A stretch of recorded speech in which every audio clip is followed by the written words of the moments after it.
In the grand tapestry of British history, few monarchs are as polarizing and enigmatic as King George III, famously dubbed the Mad King. As one of Britain's longest reigning monarchs, his life paints a picture of a ruler both powerful and pitiful, a paradox caught in the intricacies of 18th century politics and personal turmoil.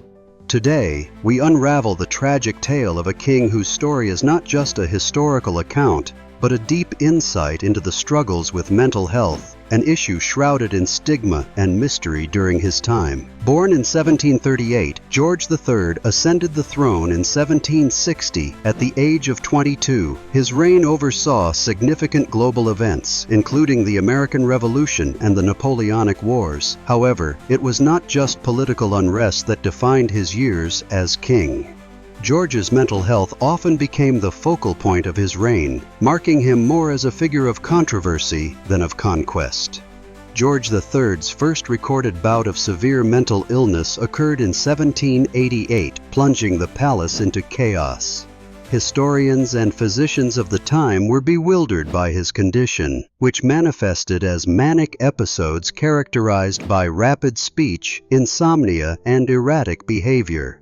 The king's symptoms extended beyond the outwardly visible, suggesting deep mental distress, a condition inadequately understood in an era when mental illness was often equated with witchcraft or moral failing.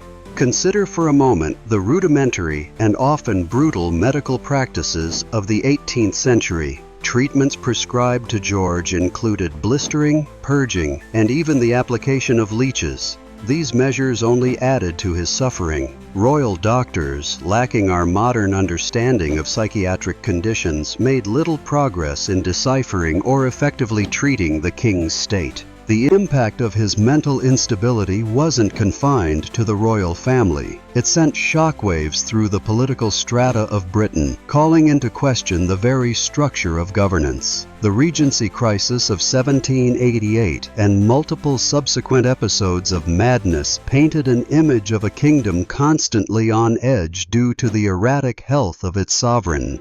Despite this, George remained beloved by many of his subjects who sympathized with his struggles and viewed him as a symbol of resilience.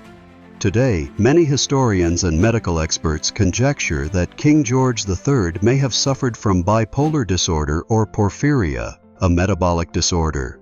Though posthumous diagnoses remain speculative, they cast a reflective light on how differently society now views mental health compared to the king's time. In the twilight years of his reign, King George lived in seclusion, blind and nearly mad, leaving his son George IV to rule as regent. His confinement to Windsor Castle serves as a poignant metaphor for the isolation his mental illness enforced on him. A king reigning in name, yet hemmed in by the battlements of his troubled mind. As we ponder George III's tragic tale, we are invited to reflect not only on the advances in psychiatric care, but also on the human capacity for empathy. By understanding his life and struggles, we are reminded of the importance of compassion and progress in mental health discussions, a legacy far richer than any political conquest. Through George's story, history teaches us that beyond the crown lies the complexity of human frailty, constantly reminding us of the need for patience and understanding in our modern era.